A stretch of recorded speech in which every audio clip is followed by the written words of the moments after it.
আজ সিরাজগঞ্জ শহরে দেখা গেল অনন্য দৃশ্য।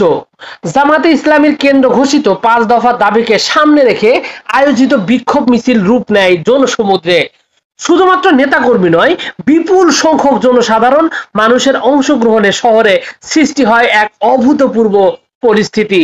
এই বিক্ষোভ মিছিলটি অনুষ্ঠিত হয় সিরাজগঞ্জ 2 আসনে। আর এই আসনে দীর্ঘদিন যাবৎ বিএনপির প্রভাবশালী প্রার্থী সাবেক মন্ত্রী ইকবাল হাসান মাহমুদ শক্তিশালী একটা অবস্থান ছিল। কিন্তু তার বিপরীতে আজকে আলোচনার কেন্দ্রবিন্দুতে উঠে এসেছে জামায়াত ইসলামীর সিরাজগঞ্জ জেলা সেক্রেটারি জেনারেল জাহিদুল ইসলাম।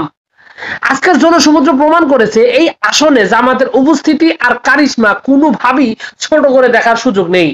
এক সময় বিএনপির শক্ত ঘাঁটি বলে পরিচিত এই এলাকা এখন জামাতের বিপ্লবী উত্থানের নতুন জন্ম দিয়েছে।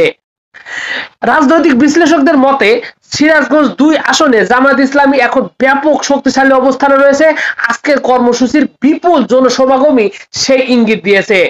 আগামী নির্বাচনে জামায়াত ইসলামী এই আসনে জয়ের ব্যাপারে অন্যতম শক্তিশালী দাবিদার হয়ে উঠতে পারে।